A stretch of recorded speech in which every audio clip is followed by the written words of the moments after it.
সম্পর্কে একটা বিষয় পরিষ্কার হওয়া দরকার, সেটা হলো সহিহ বুখারী শরীফের হাদিসে উল্লেখ আছে রাসূল করিম সাল্লাল্লাহু আলাইহি ওয়াসাল্লামের শরীর মুবারকে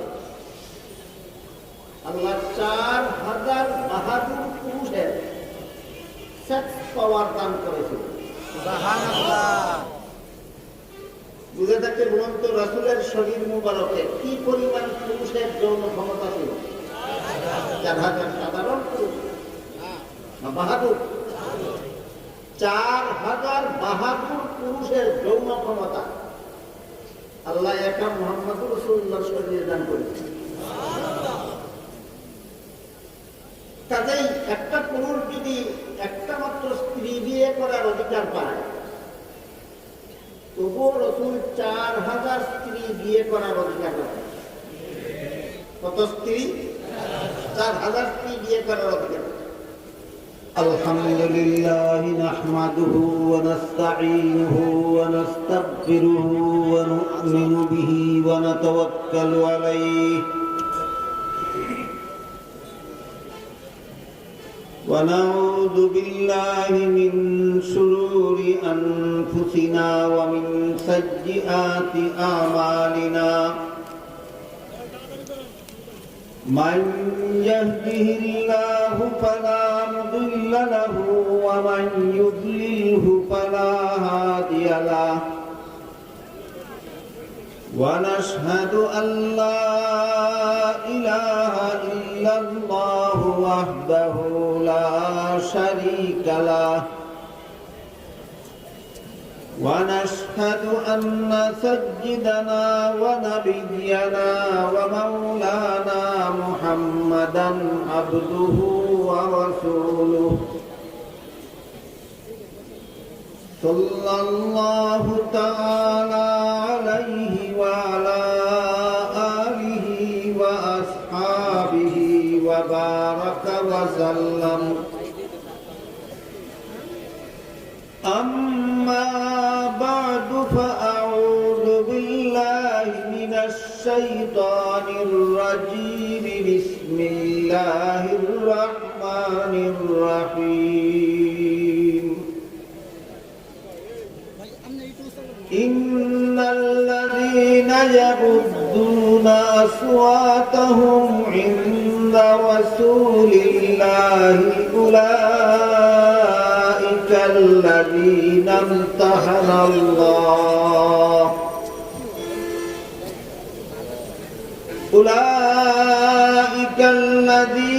امتحن الله قلوبهم للتقوى لهم مغفرة وأجر عظيم. وقال رسول الله صلى الله عليه وسلم إنما أنا بعثت معلما أو كما قال عليه الصلاة والسلام. শ্রদ্ধেয় সভাপতি হযরত উলামায়ে কেরাম, সম্মানিত সুধী সমাজ, দূর দূরান্ত থেকে আগত সর্বস্তরের মুসলমান ভাইয়েরা আমার ও আমার পর্দানিশীন মা ও বোনেরা, আমি আপনাদের এখানে পৌঁছার পর আপনাদের এই সম্মেলনের বিজ্ঞাপন দেখে জানতে পারলাম যে এই সম্মেলনের আয়োজন দুটি মাদ্রাসার পক্ষ থেকে করা হয়। একটি হলো মাদ্রাসাতুল আবরার গাজীপুর, আরেকটি হলো হালিমাতুস সাদিয়া মহিলা মাদ্রাসা। একটা পুরুষদের মাদ্রাসা আর একটা মহিলাদের মাদ্রাসা। দুই মাদ্রাসার উদ্যোগে আজকের এই মুবারক সম্মেলনের আয়োজন করা হয়েছে। তাই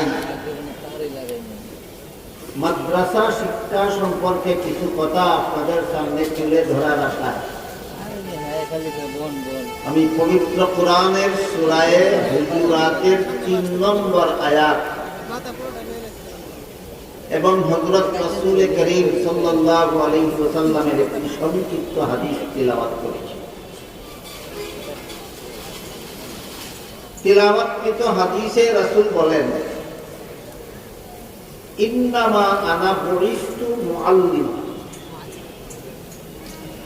এর অর্থ হলো আল্লাহ আমাকে উম্মতের জন্য, গোটা মানব জাতির জন্য শিক্ষক হিসাবে পাঠিয়েছেন। মুহাম্মদুর রাসূলুল্লাহ সাল্লাল্লাহু আলাইহি ওয়াসাল্লাম গোটা মানব জাতির শিক্ষক, গোটা মানব জাতির শিক্ষক। প্রসঙ্গক্রমে আমরা এই নবীর উম্মত হিসাবে স্মরণ রাখতে পারি যে এই শিক্ষকের শিক্ষাগত যোগ্যতা কত। অন্য হাদিসে রাসূল করিম সাল্লাল্লাহু আলাইহি ওয়াসাল্লাম বলেন, উফিতু ইলমাল আউয়ালিন ওয়াল আখিরিন। আমার পূর্ববর্তী সর্বলোকের এবং পরবর্তী সর্বলোকের সমপরিমাণ এলেম আল্লাহ একা আমাকে দান করেন। সুতরাং তিনি সর্বোচ্চ যোগ্যতা সম্পন্ন শিক্ষক। মুহাম্মদুর রাসূলুল্লাহ সাল্লাল্লাহু আলাইহি ওয়াসাল্লামের সমপর্যায়ের শিক্ষক জগতে আর দ্বিতীয় কেউ হতে পারে না। আল্লাহ পাক রব্বুল আলামিন তাকে গোটা মানব জাতির জন্য শিক্ষক হিসেবে পাঠিয়েছেন। আমরা যারা তার দুনিয়া থেকে বিদায় হওয়ার প্রায় ১৫০০ বছর পরে দুনিয়াতে এসেছি, আমাদেরও তিনি শিক্ষক। তার যুগে যারা দুনিয়াতে ছিলেন তাদের জন্য তিনি শিক্ষক। সাহাবায়ে কেরাম রাদিয়াল্লাহু তাআলা আনহুম আজমাইন যারা সরাসরি রাসূলের কাছে শিক্ষা দীক্ষা গ্রহণ করেছেন, তাদেরকে ইসলামী পরিভাষায় সাহাবা বলা হয়। রাসূলের কাছে সরাসরি শিক্ষা গ্রহণকারী মুসলমানগণকে ইসলামের পরিভাষায় সাহাবা বলা হয়। সাহাবাগণ হলেন রাসূলের সরাসরি ছাত্র, আর আমরা রাসূলের ছাত্র সাহাবাগণের মাধ্যমে। সাহাবাগণের মাধ্যমে পরবর্তী দুনিয়ার সমস্ত উম্মত মুহাম্মদুর রাসূলুল্লাহ সাল্লাল্লাহু আলাইহি ওয়াসাল্লামের ছাত্র। কাজেই রাসূল হলেন আমাদের ইনডাইরেক্ট উস্তাদ, আর সাহাবাগণের ডাইরেক্ট উস্তাদ। বুঝে থাকলে এবার একটু দয়া করে বলুন তো, রাসূল কি উম্মতের শুধু পুরুষদের উস্তাদ ছিলেন না নারীদেরও? রাসূল উম্মতের নারীদেরও উস্তাদ ছিলেন। কিন্তু নারীদের জীবনে এমন কিছু বিষয় আশয় আছে যেগুলি কোনো পুরুষ উস্তাদের কাছে শিখতে যাওয়া লজ্জার ব্যাপার। এই কথাটা যেহেতু লজ্জার ব্যাপার, এই জন্য বিস্তারিত আলোচনা করার মতো নয়। তবে আমি আশা করি আপনারা সবাই বুঝতে পারেন যে মহিলাদের জীবনে এমন কিছু ব্যাপার আছে যেগুলি কোনো উস্তাদের কাছে শিখতে, পুরুষ উস্তাদের কাছে শিখতে যাওয়া লজ্জার ব্যাপার। তাই রাসূল করিম সাল্লাল্লাহু আলাইহি ওয়াসাল্লাম যেহেতু একজন পুরুষ, তার কাছে তো মহিলারা এই সমস্ত লজ্জার ব্যাপার কিভাবে শিখবে? কিন্তু জগতে মহিলাদের জীবনে এমন একজন পুরুষ আছে যার কাছে মহিলার জীবনের কোনো কিছু শিখা লজ্জার ব্যাপার নয়। মহিলাদের জীবনে একজন পুরুষ আছে যার কাছে কোনো কিছু শিখতে যাওয়া লজ্জার ব্যাপার নয়। তিনি হলেন একমাত্র স্বামী, একমাত্র স্বামী। তাই রাসূলের প্রয়োজন ছিল তিনি একদল মহিলার স্বামী হবেন, একদল মহিলাকে তার স্ত্রী বানাবেন এবং ভিন্ন মহিলা পুরুষ রাসূলের কাছে শিখতে যাওয়া যেসব বিষয়, শিখতে যাওয়া লজ্জার ব্যাপার, সেই বিষয়গুলি রাসূল তার স্ত্রীগণকে শিক্ষা দিয়ে ওই সমস্ত স্ত্রীগণকে রাসূলের সহকারী শিক্ষিকা রূপে তৈরি করবেন উম্মতের জন্য। একদল মহিলাকে রাসূলের স্ত্রী বানানোর দরকার, যেন লজ্জার ব্যাপারগুলি নিজের স্ত্রীদেরকে শিক্ষা দিয়ে রাখতে পারেন। স্ত্রীরা রাসূলের কাছে বিনা দ্বিধায় বিষয়গুলি শিখে উম্মতের অন্যান্য মহিলাদেরকে শিক্ষা দেওয়ার জন্য রাসূলের সহকারী শিক্ষিকার ভূমিকা পালন করবেন। এমন একদল মহিলাকে রাসূলের স্ত্রী বানানোর প্রয়োজনীয়তা দেখা যায়। আমার কথা বুঝে থাকলে একটু দয়া করে বলুন তো, রাসূলের যৌন ক্ষুধা নিবারণের স্বার্থে উম্মতের নারীদের জন্য মহিলা শিক্ষিকা তৈরি করার স্বার্থে, উম্মতের নারীদের জন্য একদল মহিলা শিক্ষিকা তৈরি করার স্বার্থে রাসূলের দাম্পত্য জীবন সম্পর্কে একটা বিষয় পরিষ্কার হওয়া দরকার। সেটা হল সহিহ বুখারী শরীফের হাদিসে উল্লেখ আছে, রাসূল করিম সাল্লাল্লাহু আলাইহি ওয়াসাল্লামের শরীর মুবারকে আল্লাহ 4000 বাহাদুর পুরুষের সেক্স পাওয়ার দান করেছিল। সুবহানাল্লাহ। বুঝে থাকতে বলুন তো, রাসূলের শরীর মুবারকে কি পরিমাণ পুরুষের যৌন ক্ষমতা ছিল? 4000 সাধারণ পুরুষ না বাহাদুর, 4000 বাহাদুর পুরুষের যৌন ক্ষমতা আল্লাহ একা মুহাম্মদুর রাসূলুল্লাহর শরীরে দান করেছেন। কাজেই একটা পুরুষ যদি একটা মাত্র স্ত্রী বিয়ে করার অধিকার পায়, তবুও রাসূল 4000 স্ত্রী বিয়ে করার অধিকার রাখেন। কত স্ত্রী? 4000 স্ত্রী বিয়ে করার অধিকার। কোরআনে তো আল্লাহ পাক রব্বুল আলামিন বিশেষ শর্ত সাপেক্ষে মুসলমান উম্মতের মধ্যে যারা পুরুষ তাদেরকেও প্রয়োজনে একত্রে 4 স্ত্রী রাখার অধিকার দিয়েছে। আল্লাহ বলেন, ফানকিহু মা তাবা লাকুম মিনান নিসাই মাসনা ওয়া সুলাসা ওয়া রুবা। তোমরা প্রয়োজনে 2 স্ত্রী রাখতে পারো, 3 স্ত্রী রাখতে পারো, 4 স্ত্রী রাখতে পারো। বিনা শর্তে না শর্ত সাপেক্ষে? শর্তগুলি আমার আজকে আলোচনা করার মতো সময় নাই, শুধু যখন দেখুন বিনা শর্তে নয়, শর্ত সাপেক্ষে উম্মতের একজন পুরুষ একত্রে 4 স্ত্রীও রাখতে পারে।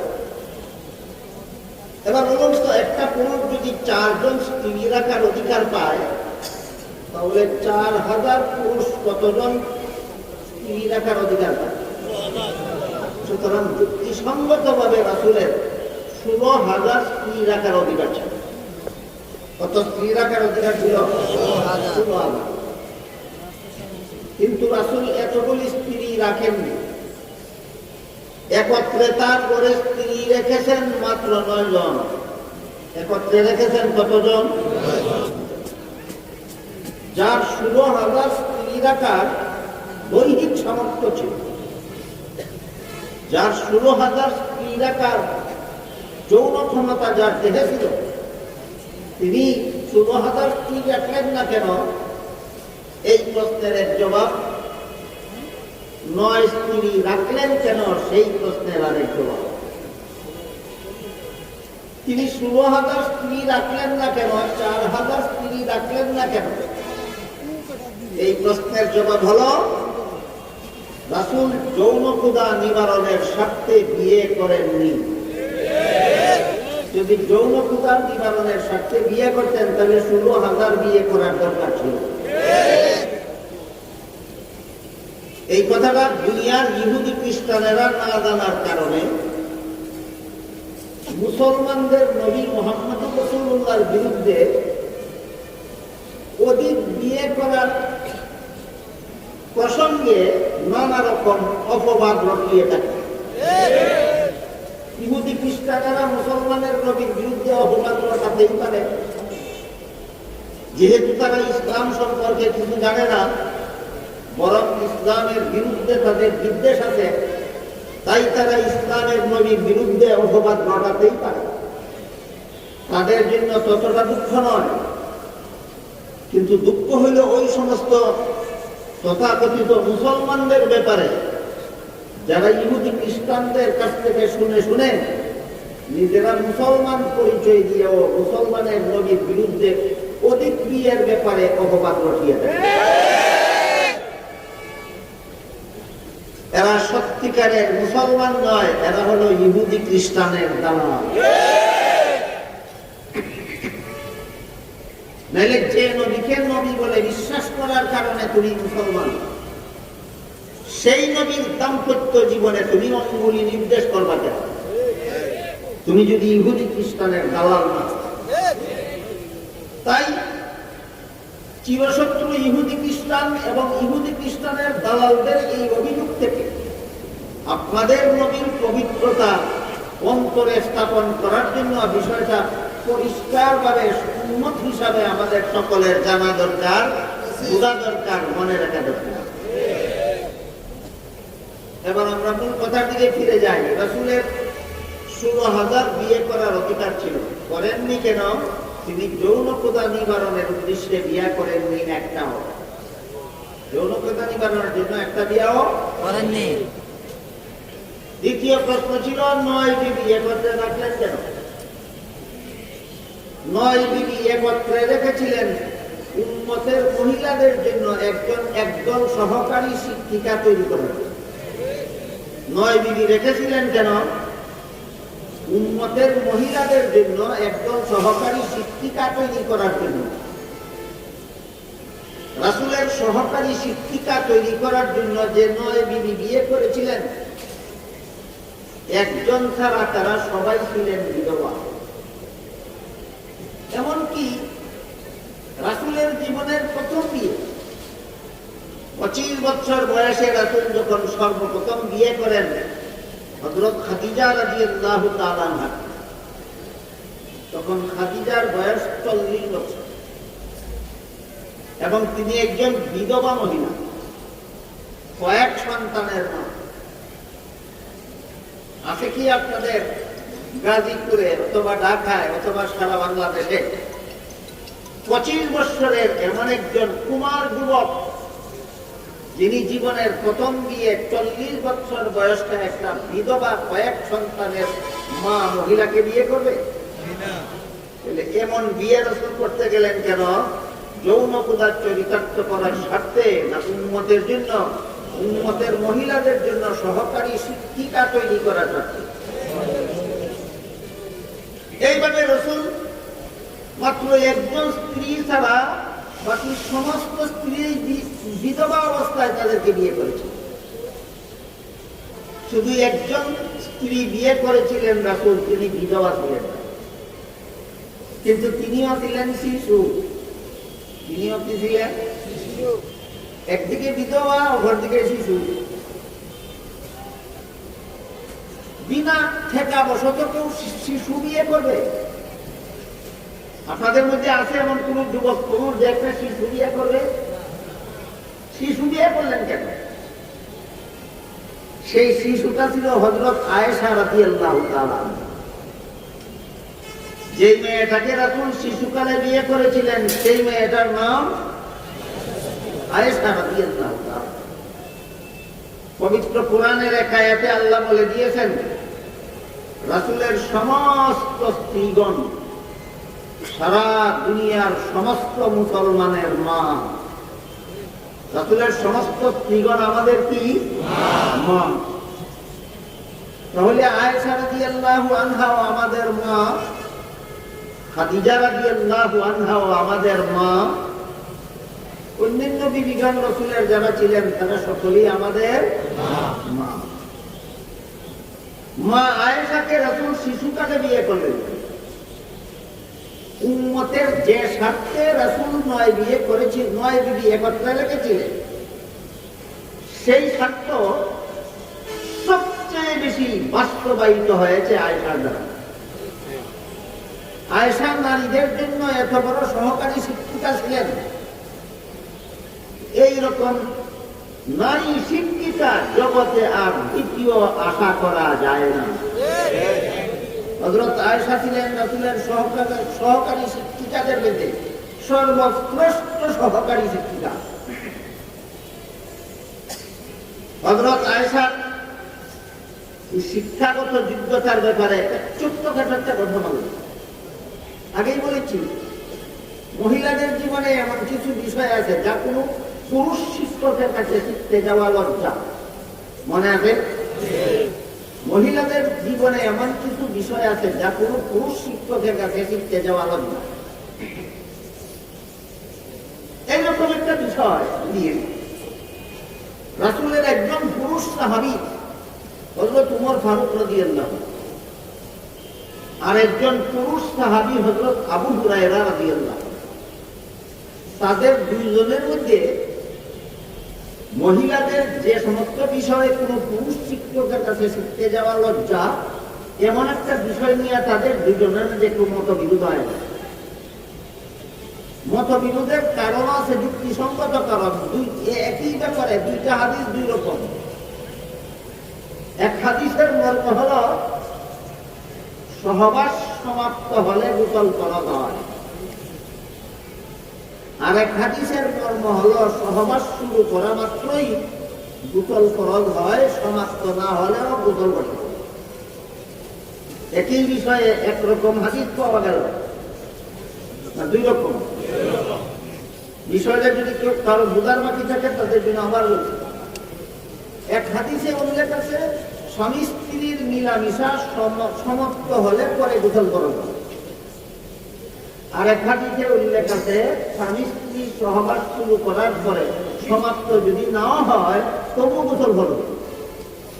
বুঝে থাকতে বলুন, একই বিষয়ে একরকম হাদিস না দুই রকম হাদিস? হযরত উমর ফারুক রাদিয়াল্লাহু আনহু বলেন, আমি শুনেছি রাসূল বলেছেন সহবাস সমাপ্ত হওয়ার পরে গোসল ফরজ হয়। আবু হুরায়রা বলেন, আমি শুনেছি রাসূল বলেছেন সহবাস শুরু করা মাত্রই গোসল ফরজ। উমর বলেন, তোমার কথা মানি না, আমি রাসূলের কাছ থেকে শুনেছি। আবু হুরায়রা বলেন, আমিও আপনার কথা মানি না, আমিও রাসূলের কাছ থেকে শুনেছি। মীমাংসা হয়ে গেল, অমীমাংসিত হয়ে গেল। শেষ পর্যন্ত তারা দুজন বিষয়টা মীমাংসার জন্য হযরত উমর প্রস্তাব করলেন, রাসূলের একজন বিবি আছে হাফসা, আমি উমরের মেয়ে। রাসূলের বিবি উমরের মেয়ে, আমাদের মা, আমাদের কি?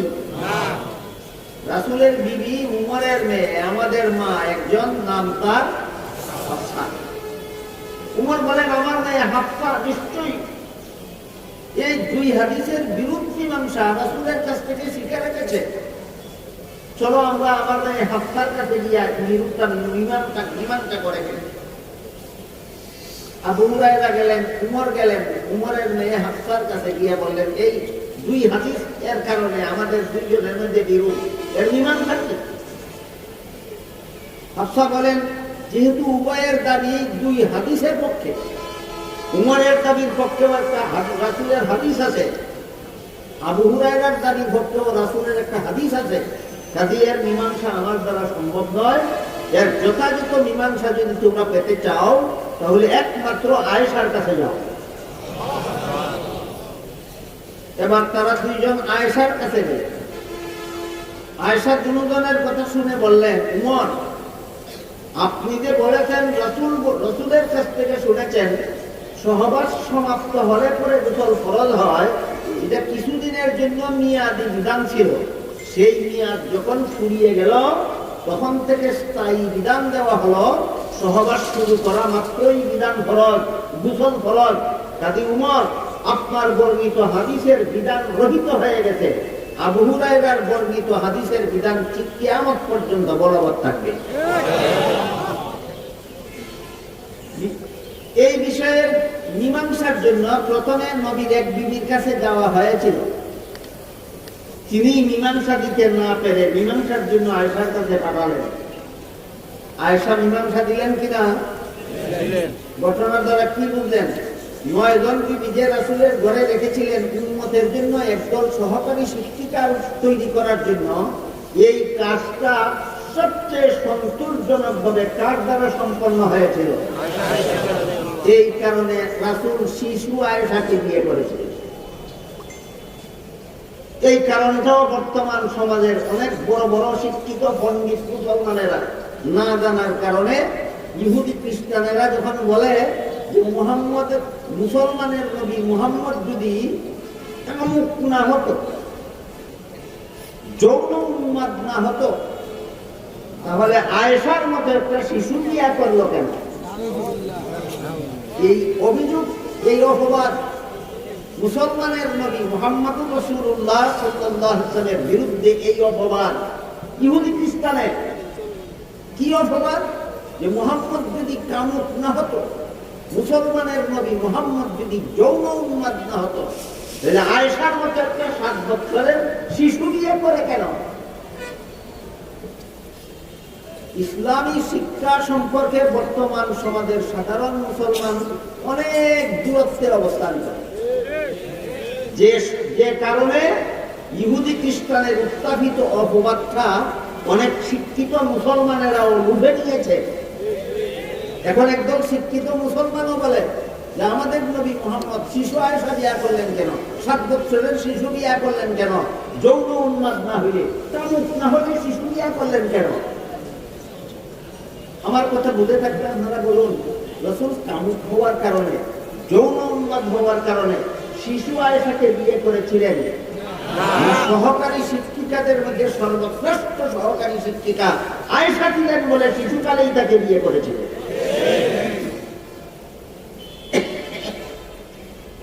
যেহেতু এটা 2 মাদ্রাসার উদ্যোগে, একটা পুরুষ মাদ্রাসা, একটা মহিলা মাদ্রাসা, এজন্য রাসূল যে মহিলাদেরও শিক্ষক ছিলেন এবং মহিলাদের যথাযথ শিক্ষার জন্য যে একদল মহিলা শিক্ষিকা তৈরি করার জন্য তার ঘরে একত্রে 9 স্ত্রী রেখেছিলেন, এই বিষয়টাও আমার মনে হলো যে এখানেই আলোচনা হওয়া দরকার।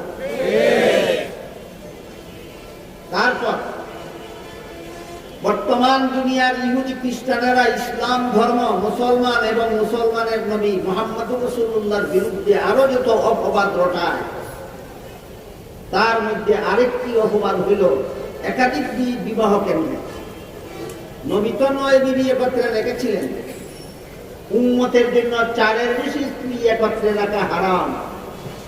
আগেই বলেছি, আল্লাহ কোরআনে বলেছেন তোমরা প্রয়োজনে 4 স্ত্রী একত্রে রাখতে পারো। নবী রেখেছিলেন 9 স্ত্রী, আর উম্মতকে রাখার অনুমতি দেওয়া হয়েছে 4 স্ত্রী। নবীর 9 স্ত্রী সম্পর্কে এতক্ষণ কিছুটা আলোচনা হল, তো সামান্য।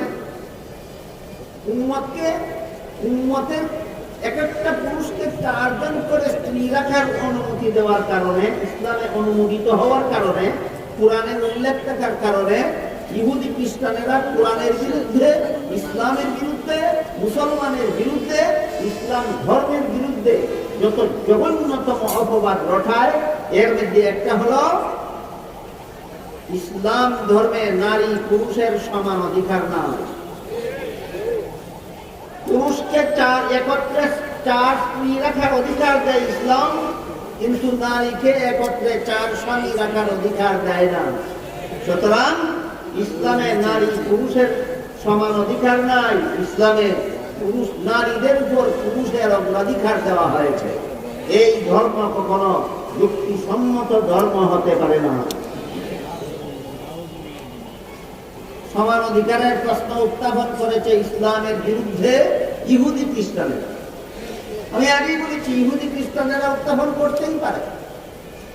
এর প্রথম কারণ, এরা ইসলাম সম্পর্কে মূর্খ, ইসলামের বিধিবিধান জানে না। 2 নম্বর, এরা ইসলামের বিদ্বেষী, এরা ইসলামের দুশমন। যারা ইসলাম ধর্মের বিধিবিধান জানে না, যারা ইসলামের দুশমন, তারা ইসলামের এই 4 স্ত্রী একত্রে রাখার বিরুদ্ধে সমান অধিকারের লঙ্ঘন বলে অপবাদ দিতেই পারে। কিন্তু দুঃখ হয় ওই সমস্ত নামধারী মুসলমানের জন্য যে সমস্ত মুসলমানেরা নিজেদেরকে মুসলমান পরিচয় দিয়েও নারী পুরুষের সমান অধিকারের স্লোগান দেয়, নারী পুরুষের সমান অধিকার এর স্লোগানটা এটা কোন মুসলমানের মস্তিষ্ক প্রসূত নয়, যে ইহুদি খ্রিস্টানদের উদ্ভাবিত। ইহুদি খ্রিস্টানেরাই সর্বপ্রথম দুনিয়াতে নারী পুরুষের সমান অধিকারের স্লোগান উদ্ভাবন করেছিল। এর ইতিহাস অনেক লম্বা, আমি সেই ইতিহাসের দিকে আজকে যাচ্ছি না, শুধু এতটুকু বলতে চাচ্ছি যে নারী পুরুষের সমান অধিকার এটা মুসলমানের স্লোগান নয়, এটা ইহুদি খ্রিস্টানদের স্লোগান। যে সমস্ত মুসলমানেরা ওই স্লোগান দেয়, এরা বুঝে শুনে স্লোগান দেয় না, তুতার গুলির মতো ইহুদি খ্রিস্টানের শিক্ষা দেওয়া স্লোগান দেয়। বুঝে শুনে দেয় না কিভাবে, এর কিছু উদাহরণ আপনাদের সাথে তুলে ধরছি। ইসলামের বিধানে কোন পিতার ঘরে যদি কোনো সন্তান ছেলে জন্মগ্রহণ করে, তাহলে সেই ছেলেটাকে লালন পালন করা বাবার দায়িত্ব হয় কতদিন? ছেলেটা নাবালক থাকবে যতদিন। বুঝে থাকলে বলুন, ইসলামের বিধানে পিতার জন্য ছেলেকে লালন পালন করার দায়িত্ব কতদিন? নাবালক থাকবে যতদিন। ছেলে সাবালক হলে পরে এই ছেলেকে লালন পালন করা বিধানগতভাবে পিতার দায়িত্ব নয়। কোন পিতা যদি সাবালক ছেলেকে লালন পালন করে, সেটা হবে ছেলের প্রতি পিতার দয়া। বলেন, বিধানগত দায়িত্ব না দয়া? কিন্তু এই পিতার গর্ভেই, এই পিতার ঘরেই যদি একটা মেয়ে সন্তান জন্মগ্রহণ করে, তাহলে সাবালক নাবালক প্রশ্ন নাই। যতদিন পর্যন্ত মেয়ের বিয়ে না হবে ততদিন পর্যন্ত লালন পালন করা পিতার দায়িত্ব। তাইলে জীবনের শুরুতেই বাবার সম্পদে লালিত পালিত হওয়ার অধিকার ছেলের যে পরিমাণ, মেয়েরও সেই পরিমাণ, না মেয়ের বেশি? তাইলে ইসলামে নারীর পুরুষের সমান অধিকার না নারীর অগ্রাধিকার? তোমার কে কইছে সমান অধিকারের স্লোগান দিতে? ইসলামে তো অগ্রাধিকার দেওয়া। কথা বুঝতে পারেন? যারা সমান অধিকারের স্লোগান দেয়, এরা শুধু ইসলাম বিরোধী নয়, এরা শুধু ইহুদি খ্রিস্টানের দালাল নয়, এরা নারীর অধিকার বিরোধী।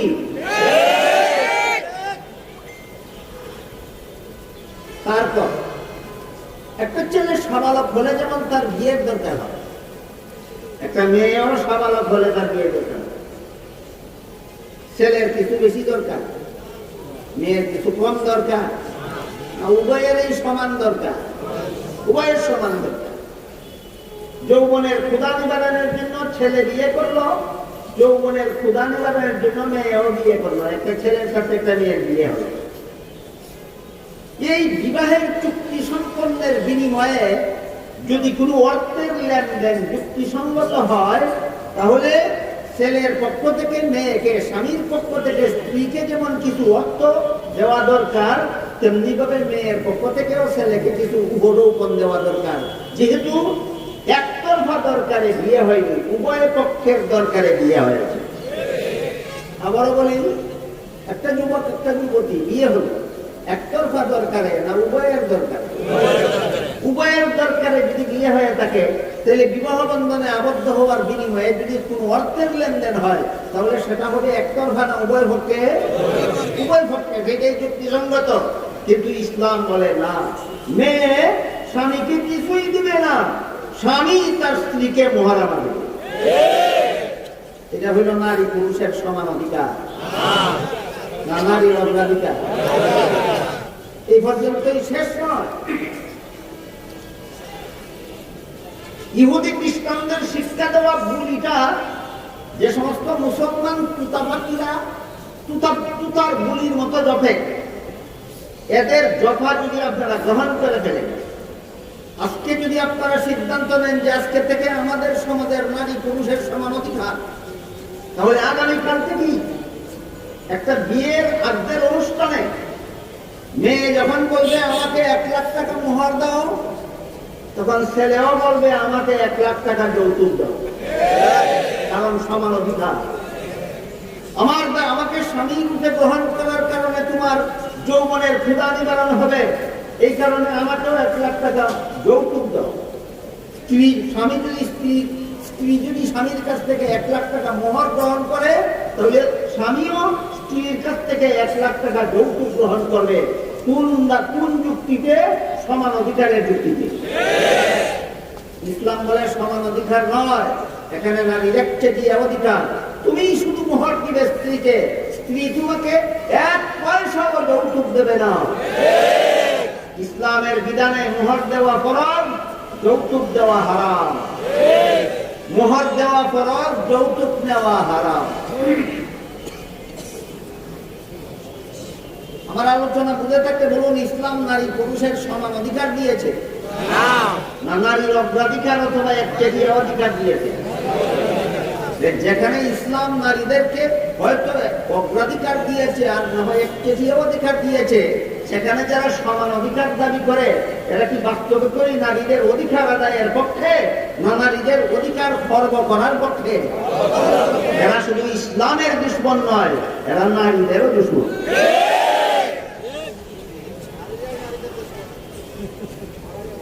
এই সমান অধিকারের দাবিদারেরা বলে, একটা নারীর জন্য যদি 1-এর বেশি স্বামী গ্রহণ করার অধিকার থাকে না, তাহলে একটা পুরুষেরও 1-এর বেশি স্ত্রী রাখার অধিকার থাকতে দেওয়া হবে না, যেহেতু নারী পুরুষ সমান অধিকার। এই বিষয়টা একটু পরে আরো কিছু ক্লিয়ারলি আমি আপনাদেরকে বলবো। আরো কিছু সমান অধিকারের উদাহরণ লাগে শুনুন। মোহর দিয়েই শেষ নয়, বিয়ের পর থেকে জীবন ভর সারা জীবনের খুরাকি দেওয়া ফরজ। কে দেবে কাকে? স্বামী দেবে স্ত্রীকে। যা সমান অধিকার না স্ত্রীর একচেটিয়া অধিকার? খুরাকি দিয়েই শেষ নয়, সারা জীবনের পোশাক দেওয়া ফরজ। কার উপর? স্বামীর উপর। সমান অধিকার না একচেটিয়া অধিকার? পোশাক দিয়েই শেষ নয়, সারা জীবন ভর সসম্মানে জীবন যাপন করার উপযোগী বাড়িঘর দিতে হবে। কে দিবে কাকে? স্বামী দিবে স্ত্রীকে।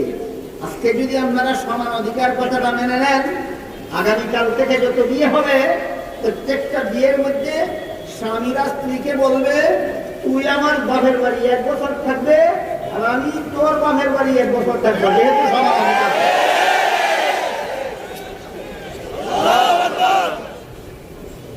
এইটা হলো অভিশপ্ত সমান অধিকারের বিবরণ। বুঝে থাকতে বলুন, সত্যিই সমান অধিকার নারীর অধিকার না নারীদের অধিকার খর্ব করার অভিশপ্ত স্লোগান?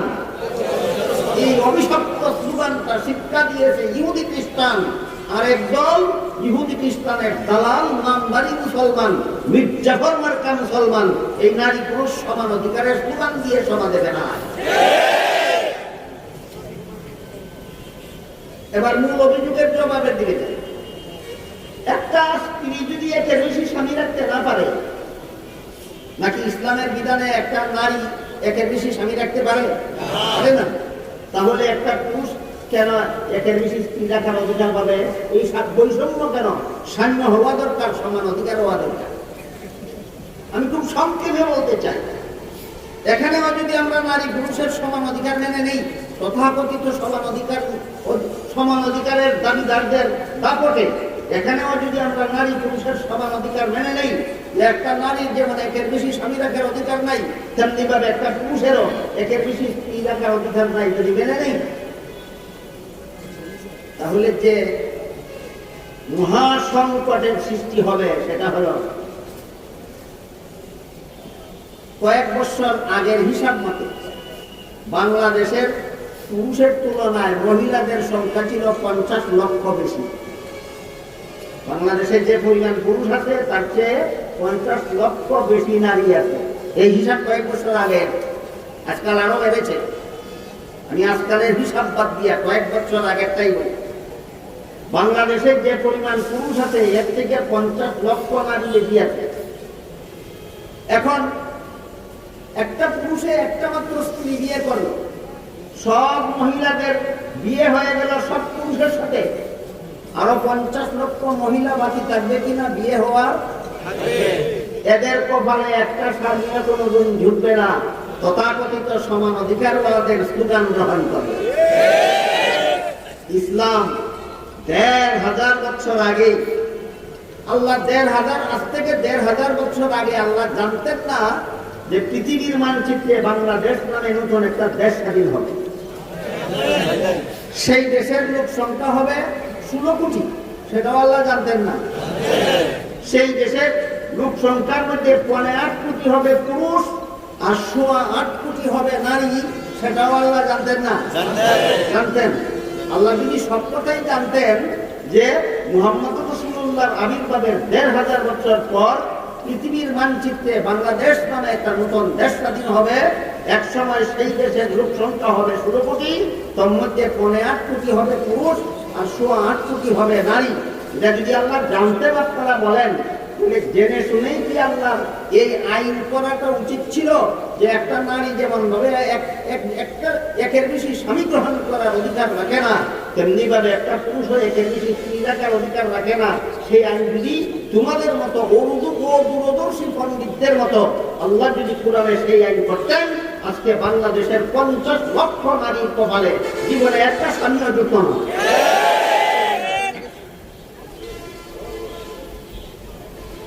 এবার বলুন, ইসলাম পুরুষকে একাধিক স্ত্রী রাখার অধিকার দিয়েছে কার স্বার্থে? ইসলাম পুরুষকে একাধিক স্ত্রী রাখার অধিকার দিয়েছে নারীদের স্বার্থে। নারীদের এই স্বার্থ যদি ১৫০০ বছর আগেই আল্লাহ কোরআনে রক্ষা করে না দিতেন, আজ বাংলাদেশের ৫০ লক্ষ নারীর কপালে জীবনে একটা স্বামীও যুক্ত না। এই আলোচনাটা আমার অনিচ্ছা বশতেই এসে গেল। কেন? এই বিজ্ঞাপনে দেখলাম এটা মহিলাদেরও মাদ্রাসা, পুরুষদেরও মাদ্রাসা, দুই মাদ্রাসার উদ্যোগে আয়োজিত সম্মেলন। এই জন্য মহিলা শিক্ষা সম্পর্কে কিঞ্চিত আলোচনা আপনাদের সামনে তুলে ধরব।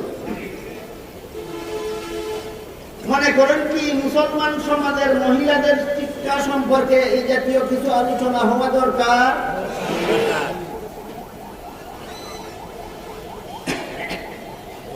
এই ইহুদি খ্রিস্টান এবং ইহুদি খ্রিস্টানের দালালেরা ইসলামের ধর্মগ্রন্থ কোরআনের বিভিন্ন আয়াত এর বিরুদ্ধে স্লোগান দেয়।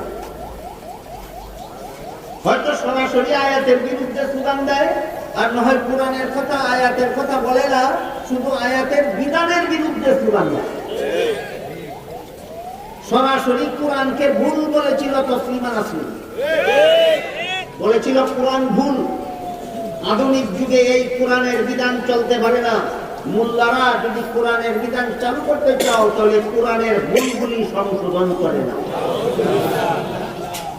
এত পরিষ্কার ভাবে অন্যান্য দালালেরা বলে, অন্যান্য দালালেরা বলে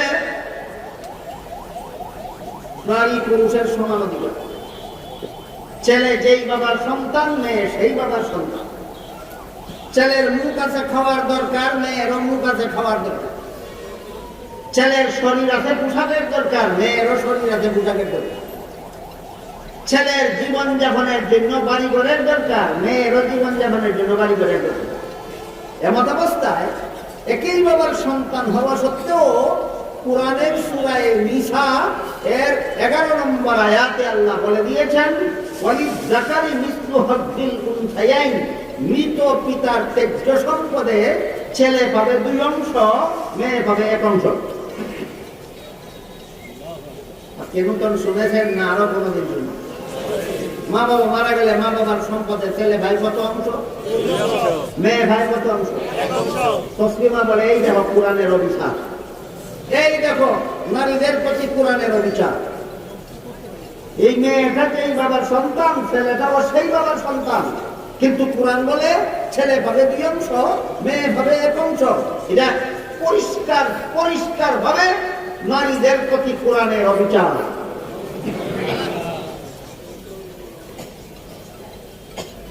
সরাসরি কোরআনকে ভুল বলার কারণে তখনকার বাংলাদেশের ১৫ কোটি মুসলমান একসাথে গর্জে উঠেছিল। সেই গর্জনে ভীত হয়ে যেই বুরকাকে তিরস্কার করত তসলিমা, সেই বুরকা পরে রাতের অন্ধকারে বাংলাদেশ থেকে পালিয়ে সুইডেন গিয়েছিল।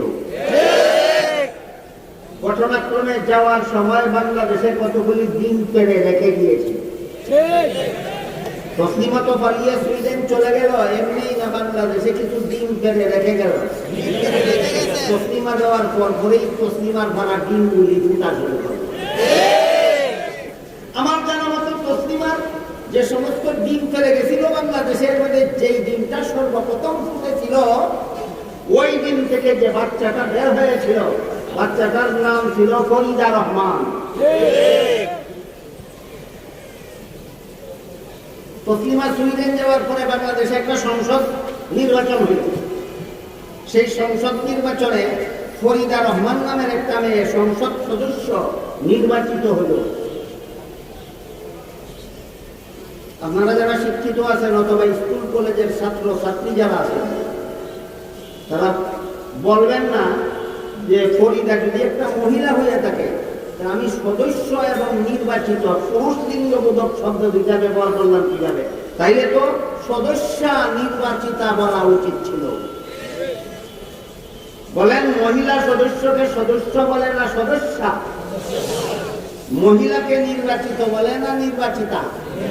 তাদের ব্যাকরণের সূত্র মতে তো এই ফরিদাকে আমার সদস্যা নির্বাচিতা হয়েছিল বলার উচিত ছিল, কিন্তু আমি বলেছি সদস্য নির্বাচিত হয়েছিল একটা মেয়ে, নাম তার ফরিদা রহমান। আমার ব্যাপারে যদি এরকম কারো মনে প্রশ্ন লাগে, তো আমি প্রশ্নের জবাব দেব না।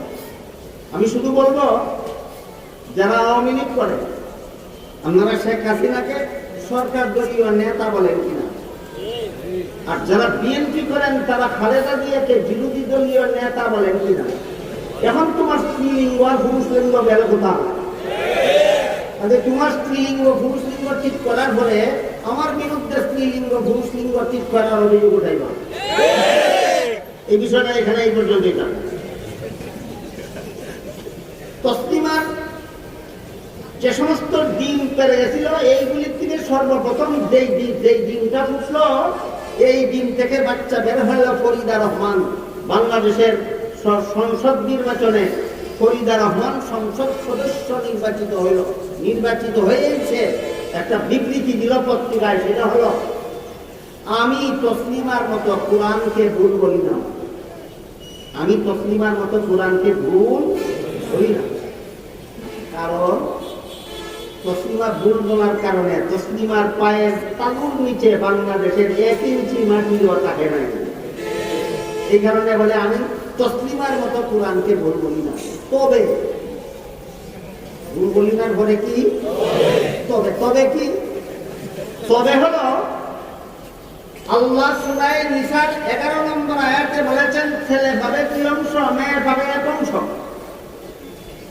আমি তো কোরআনকে ভুল বলি না, তবে আমরা দেওয়ার বেলায় সমান সমান দেব, কারণ আমাদের দৃষ্টিতে নারী পুরুষ সমান অধিকার। ঘুরে ফিরে একই কথা নাকি বলেন? আমার কথা বুঝলেন আপনারা? তসলিমার কথা আর ফরিদার কথা ভিন্ন ভিন্ন হইল না, ঘুরে ফিরে একই কথা, একই কথা। তসলিমা সরাসরি কোরআনকে ভুল বলেছিল, আর ফরিদা বলে আমি ভুল বলি না, তবে দেওয়ার বেলায় সমান হয়ে দেব, কারণ আমরা সমান অধিকার বাদী। আমি দেওয়ার বেলায় সমান হয়ে দেব, আমরা সমান অধিকার দেব। এবার আমি আপনাদের সামনে তুলে ধরতে চাই, আল্লাহ সূরা নিসার 11 নম্বর আয়াতে বললেন, ছেলে পাবে 2 অংশ আর মেয়ে পাবে 1 অংশ। এখানে আগে যে বলেছিলাম, ইসলাম নারীদেরকে অগ্রাধিকার দিয়েছে, মনে আছে আপনাদের? ছেলে যদি 2 অংশ পায়, মেয়ে যদি 1 অংশ পায়, তাহলে অগ্রাধিকার কে পাইল? বলুন, ছেলে। তাহলে এইবার মেয়েদের অগ্রাধিকার গেল কোথায়? এই প্রশ্নের জবাব বুঝার জন্য আরো কিছু কথা আমাদের মনে রাখতে হবে। আমি আগেই বলেছি, ইসলামের বিধানে ছেলে সাবালক হওয়ার পর থেকে তার নিজের লালন পালনের দায়িত্ব বাবার নানিদেরই, নিজেরই। বিয়ে করার পর থেকে বউ বলার দায়িত্ব ছেলের নিজের, না তার বাপের? নিজের। সন্তানাদি জন্ম হওয়ার পর থেকে সন্তান বলার দায়িত্ব তার। সুতরাং ছেলের জীবনে খরচের খাত আছে 3টা। ছেলের জীবনে খরচের হাত আছে তিনটা। 1 নম্বর সাবালক হওয়ার পর থেকে নিজের লালন পালন, 2 নম্বর বিয়ে করার পর থেকে স্ত্রীর লালন পালন, 3 নম্বর সন্তানাদি জন্ম হওয়ার পর থেকে সন্তানাদির লালন পালন। বুঝে থাকতে বলুন, ইসলামের বিধানে ছেলের জীবনে খরচের খাত কটা? অংশ পাইছে কটা? খরচ আছে 3টা, অংশ পাইছে 2টা। মনে রাখুন। এবার আসুন মেয়ের বেলা। আগেই বলেছি, বিয়ের পূর্ব পর্যন্ত মেয়েকে লালন পালন করার দায়িত্ব বাবার, আর বিয়ের পর থেকে মরণ পর্যন্ত মেয়েকে লালন পালনের দায়িত্ব স্বামীর। সুতরাং মেয়ের নিজের লালন পালনের দায়িত্বও নাই, স্বামী ফেলার দায়িত্বও নাই, নিজের সম্পদের দ্বারা সন্তান ফেলার দায়িত্বও নাই। মেয়ের জীবনে খরচ নাই একটাও। মেয়ের জীবনে খরচ নাই একটাও। অংশ পাইছে। যার খরচ আছে 3টা, অংশ পাইল 2টা। যার খরচ নাই একটাও, অংশ পাইল 1টা।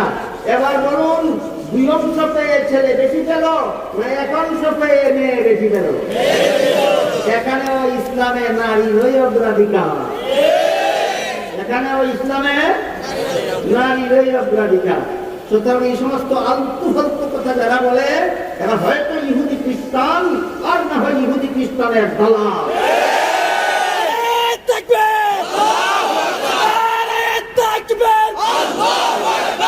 ইসলামের দুশমনেরা আল্লামা ওয়ালি পরে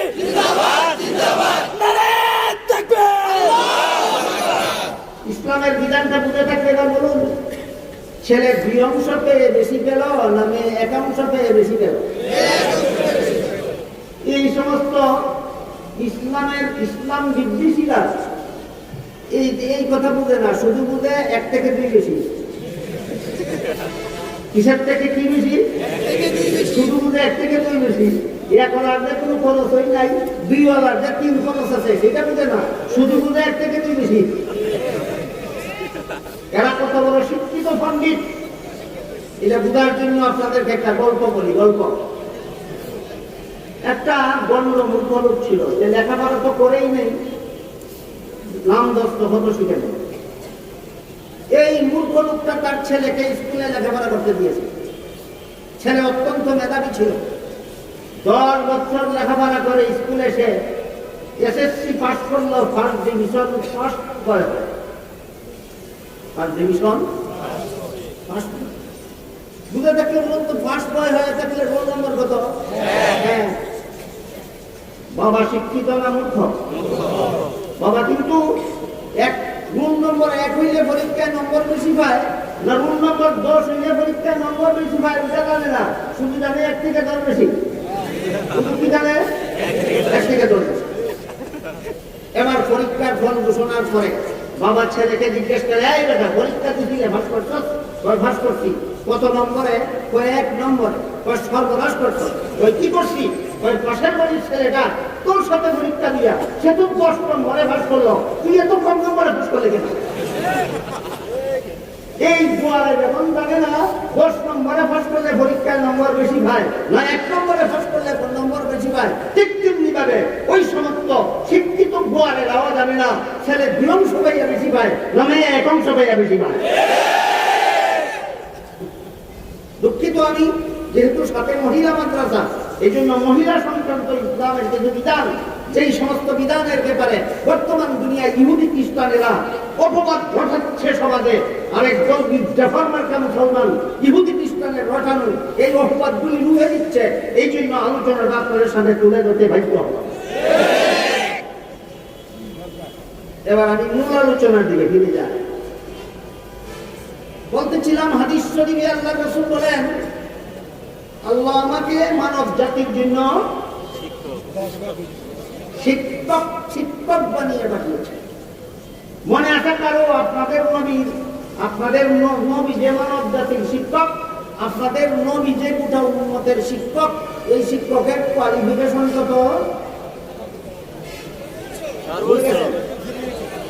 আল্লাহ রাসূল বলেন, উতিতু ইলমাল আউয়ালিন ওয়াল আখিরিন, আমার পূর্ববর্তী সর্বলোকের সমপরিমাণ ইলম আমার পরবর্তী সর্বলোকের সমপরিমাণ এলেন আল্লাহ একা আমাকে দান করেছেন।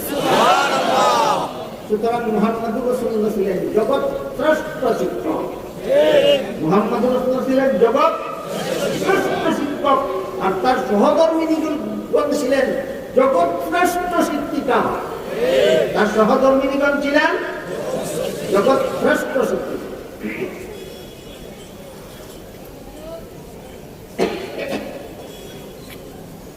রাসূল করিম সাল্লাল্লাহু আলাইহি ওয়াসাল্লাম সাহাবায়ে কেরামকে সরাসরি শিক্ষা দীক্ষা দান করেছেন দীর্ঘ 23 বছর। কতদিন? 23 বছর। পুরুষ সাহাবাদেরকেও শিক্ষা দান করেছেন, মহিলা সাহাবিয়াদেরকেও শিক্ষা দান করেছেন।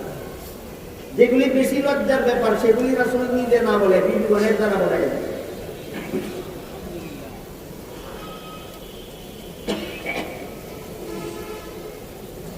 এরপরে রাসূলের সাহাবাদেরকে শিক্ষা দীক্ষা দান করার পরে আল্লাহ পাক রব্বুল আলামিন বলেন, উলাইকাল্লাযীনা ইমতাহানাল্লাহু কুলুবাহুম লিত্তাকওয়া। এরা ছাত্র, স্টুডেন্ট, আর আমার নবী টিচার, আর আমি আল্লাহ নিজে এক জানি না। সাহাবাগণ সাহাবিয়াগণ ছাত্র ছাত্রী, রাসূল এদের সকলের শিক্ষক, আর আমি আল্লাহ পরীক্ষক। আমি আল্লাহ পরীক্ষক। পরবর্তী কথাগুলি পরিষ্কার ভাবে বোঝার জন্য একটু দয়া করে বলুন তো, ছাত্র কারা? সাহাবাগণ।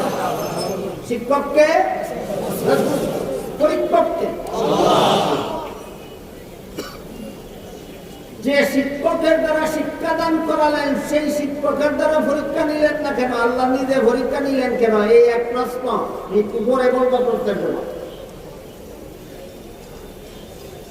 এর আগে দীর্ঘ 23টি বছর যে এই শিক্ষক তার ছাত্র ছাত্রীদেরকে শিক্ষা দীক্ষা দান করলেন, কতগুলি গ্রন্থ? ওই প্রশ্নের জবাবটা আগে ক্লিয়ার হয়েছে। কতগুলি বই পুস্তক পড়াইলেন, কতগুলি কিতাবাদি পড়াইলেন? কতগুলি নয়, একটি মাত্র কিতাব। জগৎ শ্রেষ্ঠ শিক্ষক জগৎ শ্রেষ্ঠ ছাত্রদেরকে দীর্ঘ 23টি বছরে একটি মাত্র কিতাবের শিক্ষা দীক্ষা দান করেছে। কতগুলি কিতাব? একটি মাত্র কিতাবের শিক্ষা দীক্ষা দান করেছেন। কিতাবের নাম আল কোরআন। কিতাবের নাম আল কোরআন। জগৎ শ্রেষ্ঠ শিক্ষক হয়ে একটি মাত্র কিতাব শিক্ষা দিলেন কেন? জগৎ শ্রেষ্ঠ ছাত্রদেরকে একটি মাত্র কিতাব শিক্ষা দিলেন কেন? এই প্রশ্নের মহামূল্যবান জবাব আছে অনেকগুলি। সাধারণ জবাব না, মহামূল্যবান জবাব। মহামূল্যবান জবাব আছে অনেকগুলি। দুঃখিত, আমি একদিনে সবগুলি আলোচনা করা যায় না, আর একদিনে বেশি আলোচনা করতে গেলে অনেক শ্রোতারা স্মরণ রাখতে পারে না। এই জন্য আজকে সবগুলি জবাবের আলোচনার দিকে না গিয়ে একটি মাত্র জবাব শোনাচ্ছি আপনাদের। জগৎ শ্রেষ্ঠ শিক্ষক জগৎ শ্রেষ্ঠ ছাত্রদেরকে দীর্ঘ 23টি বছরে একটি মাত্র কিতাবের শিক্ষা দীক্ষা দান করলেন কেন? এই প্রশ্নের একটি মাত্র জবাব আছে না অনেকগুলি? আজকে সবগুলি জবাবের আলোচনা হচ্ছে না, একটি মাত্র। সেই জবাবটা হল একমাত্র কোরআন শিক্ষা। এই জগতের বুকে জবাবদিহিতামূলক শিক্ষা। কোরআন শিক্ষার বাইরে যত শিক্ষা আছে কোন শিক্ষায় জবাবদিহিতার ভয় নীতি না। কথাটা অতি সংক্ষেপে বলেছি, আপনাদের হয়তো অনেকের বোঝার বাকি আছে। একটু ক্লিয়ারলি বলি শুনুন। একমাত্র কোরআন শিক্ষার মধ্যে আছে যে তুমি দুনিয়াতে যত কাজ করো, যত দুর্নীতি, যত জালিয়াতি, যত দুষ্কৃতি, যত রকমের জিনা ব্যভিচার, যত রকমের খুন খারাপি, যত রকমের দাঙ্গা হাঙ্গামা, যত রকমের সন্ত্রাস, যাই কিছু না করো না কেন, ধোঁকাবাজি, ফাঁকিবাজি, দান্দালি, চক্রান্ত, পার্সেলিটি করে দুনিয়ার মানুষের চোখে ধুলা পড়া দিতে পারবা, দুনিয়ার মানুষের বিচার এড়াতে পারবা, কিন্তু শেষ বিচারের দিন আল্লাহর আদালত এড়াতে পারবা না। এই শিক্ষাটা কোন কোন বইয়ে আছে? একমাত্র কোরআনে আছে। শেষ বিচারের দিন কি জবাব দেব? যদি দুনিয়াতে আমি জালিয়াতি করি, দুর্নীতি করি, দুষ্কৃতি করি, যদি দুনিয়াতে আমি চুরি করি, ডাকাতি করি, খুন খারাপি করি, দুনিয়াতে যদি আমি জিনা ব্যভিচার করি, খুন সন্ত্রাস করি, যদি দুনিয়াতে আমি সুদ খাই, ঘুষ খাই, মদ খাই, গাঁজা খাই, তাহলে দুনিয়ার সমস্ত মানুষকে ফাঁকি দিতে পারলেও, সমস্ত মানুষকে ধোঁকা দিতে পারলেও শেষ বিচারের দিন আল্লাহকে ধোঁকা দিতে পারবো না। আল্লাহর কাছে কি জবাব দেব? এই অনুভূতি মানুষের অন্তরে জাগ্রত হয় একমাত্র কোরআন শিক্ষার দ্বারা।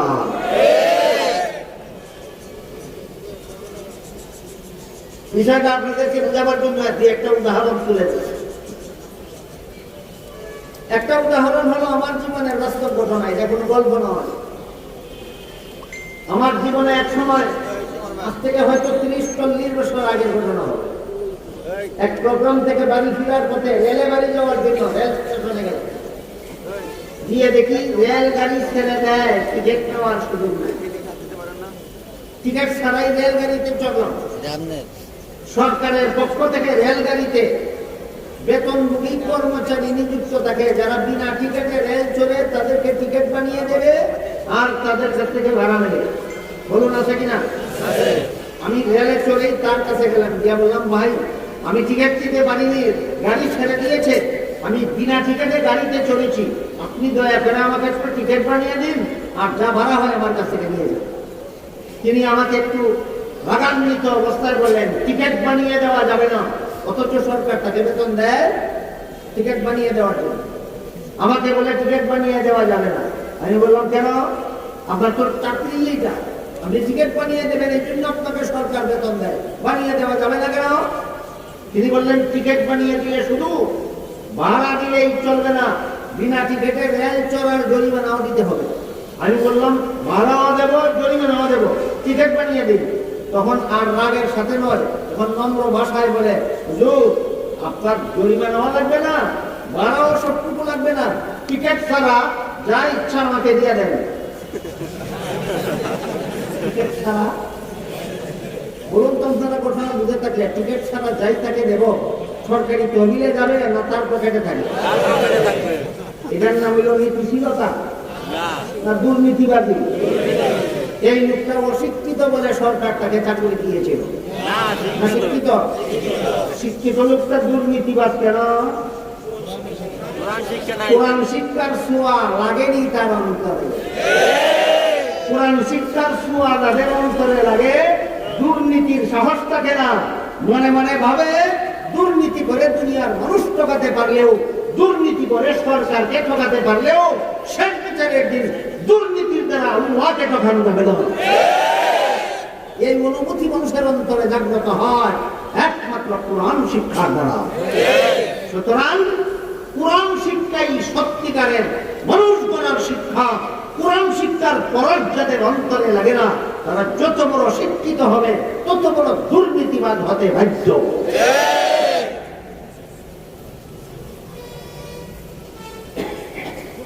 ওই 40 বছর আগে আমি বাংলাদেশে একজন শিক্ষিত দুর্নীতিবাদ পেয়েছি। বর্তমান বাংলাদেশে আর এইরকম একজন শিক্ষিত দুর্নীতিবাদ না। আপনারা যদি বলেন আছে, তাহলে তার দায়িত্ব আপনাদের। আমি শুধু জিজ্ঞেস করি, শিক্ষিত হয়ে থাকলে দুর্নীতিবাদ হবে কেন? কারণ সে যে শিক্ষা গ্রহণ করেছে সেই শিক্ষার মধ্যে এই অনুমতি নাই যে আল্লাহর কাছে কি হবে। আল্লাহর কাছে জবাবদিহিতার শিক্ষা একমাত্র কোরআন শিক্ষা। সুতরাং সৎ মানুষ গড়ার শিক্ষা, সত্যিকারের মানুষ গড়ার শিক্ষা একমাত্র কোরআন শিক্ষা। তাই আল্লাহ রাসূল সাল্লাল্লাহু দীর্ঘ 23 বছরে জগৎ শ্রেষ্ঠ শিক্ষক হওয়া সত্ত্বেও একটি মাত্র কিতাব শিক্ষা দিয়েছেন, সেটা হলো কোরআন শিক্ষা। সত্যিকারের মানুষ গড়ার শিক্ষা, সৎ মানুষ গড়ার শিক্ষা।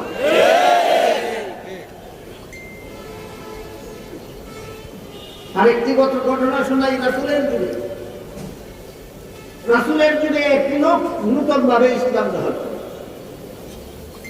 এক হাদিসে রাসূল বলেছেন, যে সমস্ত মুসলিমরা নূতন ভাবে ইসলাম গ্রহণ করে তাদের অতীত জীবনের সব গুনাহ মাফ। অতীত জীবনের সব গুনাহ মাফ। এবং রাসূলের যুগে যারা নূতন ভাবে ইসলাম গ্রহণ করত তারা অতীত জীবনের সব গুনাহ তওবা করে ছেড়ে দিয়েই ইসলাম গ্রহণ করে। ওই লোকটা রাসূলের কাছে এসে বলল, আমি ইসলাম গ্রহণ করেছি, অতীত জীবনের সমস্ত গুনাহ আমি তওবা করে ছেড়ে দিয়েছি, কিন্তু একটি গুনাহ এমন আছে যা আমি অতীতেও করেছি, মুসলমান হওয়ার পরও আমাকে করতে হবে। একটি গুনাহ এমন আছে যা মুসলমান হওয়ার পরও আমাকে করতে হবে। রাসূল জিজ্ঞাসা করলেন, মুসলমান হওয়ার পরও তোমার যে গুনাহটা করতে হবে সেটা কোন গুনাহ? সে বলে, জিনা করার গুনাহ। ব্যভিচার করেছি মুসলমান হওয়ার আগেও, মুসলমান হওয়ার পরও আমার ব্যভিচার করতে হবে। রাসূল অত্যন্ত ঠান্ডা মাথায় জিজ্ঞাসা করলেন, জিনা যে তোমার করতে হবে, তুমি কি তোমার মা বোনের সাথে জিনা করবা না অন্য লোকের মা বোনের সাথে জিনা করবা? সে বলে, না, আমার মা বোনের সাথে নয়, আমি অন্য লোকের মা বোনের সাথে জিনা করবো। রাসূল বলেন, তাহলে তুমি যেহেতু অন্য লোকের মা বোনের সাথে জিনা করবা, তোমার মা বোনের সাথে ওকে অন্য লোককে জিনা করতে দেবা? বলে, না, আমার মা বোনের সাথে কাউকে জিনা করতে দেব না। রাসূল বলেন, কেন? বলে, আমার পেশটিতে বাঁধে।